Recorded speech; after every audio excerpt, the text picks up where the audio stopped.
Bonjour tout le monde. Aujourd'hui, on va faire ensemble la vascularisation artérielle du membre inférieur. Tout d'abord, je vais vous donner une idée générale sur ce qu'est la vascularisation du membre inférieur. On a l'aorte abdominale.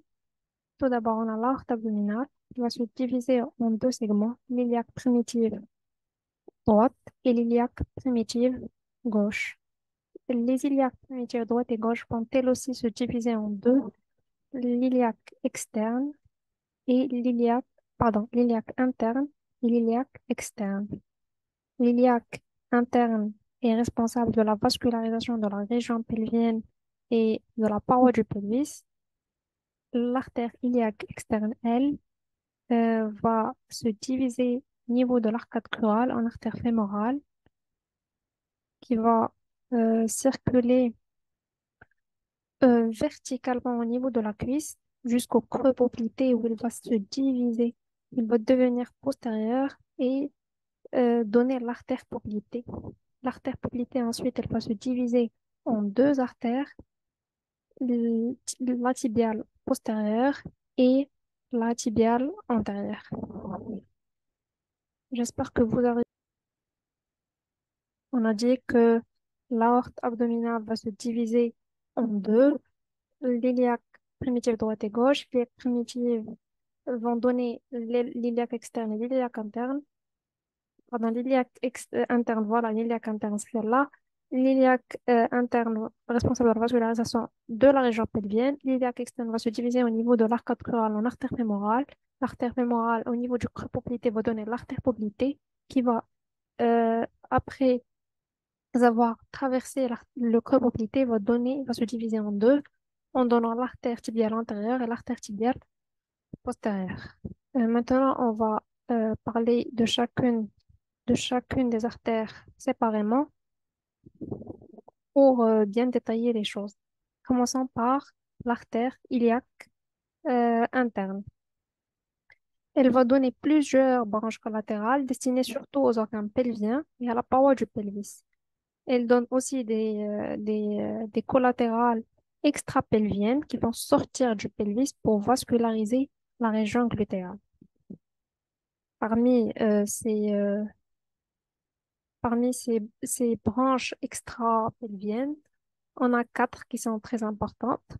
La glutéale supérieure, la glutéale supérieure, voilà, elle va sortir par la grande incisure de l'os coxal pour passer en- postérieurement et vasculariser la région glutéale. On a la glutéale inférieure aussi. Voilà, la glutéale inférieure qui, elle aussi, va sortir par la grande incisure de l'os coxal et passer en postérieur pour vasculariser la région glutéale. On a l'obturatrice et la honteuse interne. Maintenant, passons à l'artère iliaque externe. On va pas trop s'attarder sur ces branches collatérales parce que ce qui nous importe le plus chez l'artère iliaque externe, c'est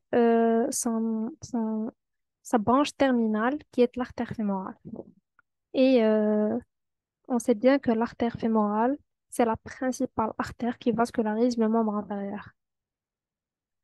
Alors, pour bien détailler l'artère fémorale, on va commencer par son origine, ensuite son trajet et finalement sa terminaison et ses rapports.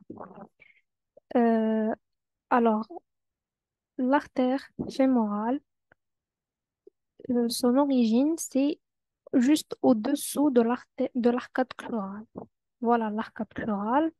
L'artère iliaque externe, en passant sous l'arcade crurale, elle va donner l'artère fémorale, qui va ensuite cheminer verticalement au niveau de la cuisse et se terminer au niveau de l'anneau du grand adducteur en donnant l'artère poplitée. L'artère poplitée, on ne la voit pas, bien sûr, en vue antérieure parce que c'est une artère postérieure. Donc, on a dit que son origine, c'est au niveau de l'arcade crurale. Elle chemine, son trajet, c'est vertical au niveau de la cuisse. Et sa terminaison, c'est l'anneau du grand adducteur. Le grand adducteur, c'est un muscle. Et euh, au niveau de son insertion distale, il forme un anneau, une sorte d'anneau qui va laisser passer l'artère fémorale en postérieur et qui va devenir par la suite artère poplitée. Maintenant, passons aux branches collatérales de l'artère fémorale. Le long de son trajet, il va donner des collatérales, représentées au niveau de la racine de la cuisse. Mais en fait, la branche collatérale la plus importante de l'artère fémorale, c'est la fémorale profonde. Ce qui nous importe le plus, c'est la fémorale profonde, qui elle aussi va donner des collatérales, qui sont les artères perforantes. Voilà, branche perforante de la cuisse. Et celle-ci, c'est la fémorale profonde. Ces collatérales vont s'anastomoser, donc ces artères perforantes vont s'anastomoser avec les branches collatérales de l'iliaque interne, formant un cercle anastomotique périarticulaire. L'artère fémorale, hum, il faut juste retenir qu'elle a des rapports très importants. Parmi ces rapports, c'est l'anneau crural. En fait, euh, au niveau, au-dessous de l'arcade crurale, on a deux lacunes. Une lacune vasculaire et son contenu, la veine fémorale, la veine fémorale médialement ici, et le nerf fémoral latéralement avec l'artère fémorale entre les deux. Et on a une autre lacune musculaire par ici, lacune vasculaire. Et ici, c'est la lacune musculaire. On a ici le nerf fémoral et on a ici la veine fémorale. Donc voilà ces rapports au niveau de l'anneau crural. Ensuite, on a le triangle. Ensuite, l'artère fémorale va traverser le triangle de Scarpa, qui est limité médialement par le grand adducteur et, et latéralement par le sartorius. Maintenant, passons à l'artère poplitée. Euh, Même raisonnement, on va parler de son origine, son trajet et sa terminaison. Donc, son origine, c'est l'anneau du grand abducteur en faisant suite à la fémorale. Son trajet est presque vertical au niveau du creux poplité et sa terminaison, l'arcade du solaire en se divisant en artère tibiale antérieure et artère tibiale postérieure. Bon, ça, c'est le tronc tibio-péronien. Elle va donner un tronc tibio-péronien et voilà,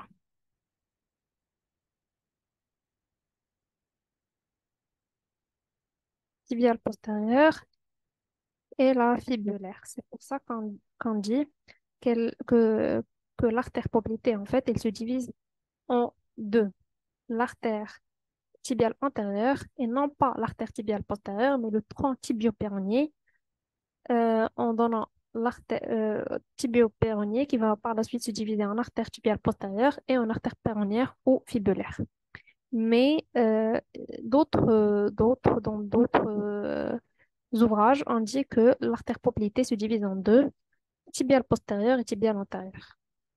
Et que la péronnière, c'est une branche collatérale de la tibiale postérieure.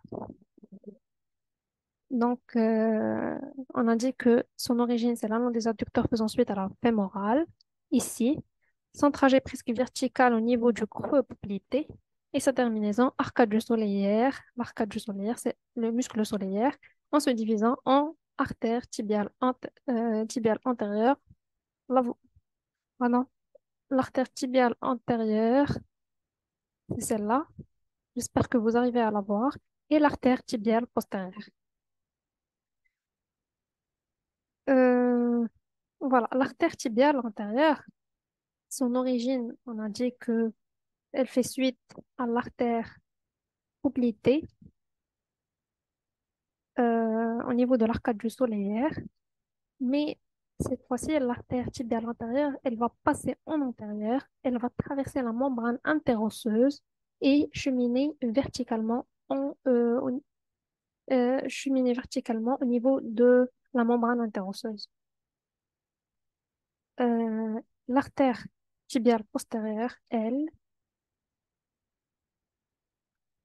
la- est une branche terminale médiale de l'artère poplitée. Oui. Donc, elle aussi, son origine, c'est au niveau de l'arcade du solaire, faisant suite à l'artère poplitée. Mais cette fois-ci, elle va rester en postérieur. Elle a un trajet vertical selon une ligne tendue entre le milieu du creux poplité et la malléole médiale. Voilà la malléole médiale. Et elle chemine dans la loge postérieure de la jambe en arrière de la membrane interosseuse de la jambe.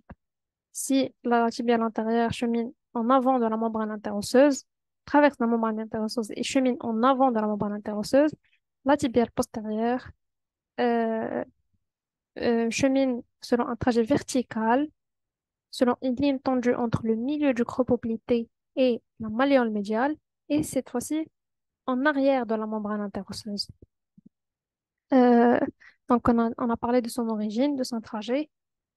La terminaison de la tibiale postérieure, ce sont deux branches, l'artère plantaire latérale et l'artère plantaire médiale. Je crois que vous arrivez à les voir ici, l'artère plantaire médiale et l'artère plantaire latérale. Je vais vous montrer l'artère terminale, la branche terminale de l'artère tibiale antérieure. Voilà, l'artère dorsale du pied. J'espère que vous avez bien compris. Donc, je veux faire un récapitulatif pour vous expliquer encore plus et vous faire un petit résumé de tout ce qu'on vient de dire.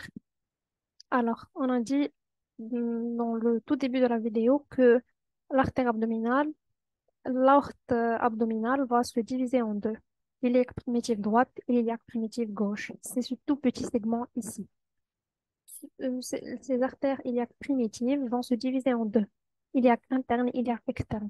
Les iliaques internes sont responsables de la vascularisation de la région pelvienne, mais aussi elles donnent des branches collatérales extra-pelviennes qui vont sortir de la région pelvienne et vasculariser la région glutéale, comme la glutéale supérieure, la glutéale inférieure, et on a d'autres comme l'obturatrice et l'enteuse interne.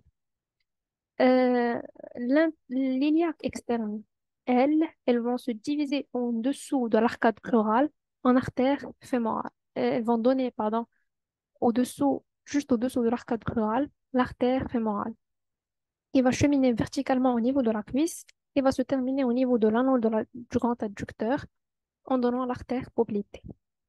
Euh, Dans son trajet, l'artère fémorale va donner des collatérales, dont la plus importante est l'artère fémorale profonde, qui elle aussi va donner des collatérales, qui sont des artères perforantes, qui vont s'anastomoser avec les branches collatérales de, de l'iliaque interne en formant un cercle anastomotique périarticulaire.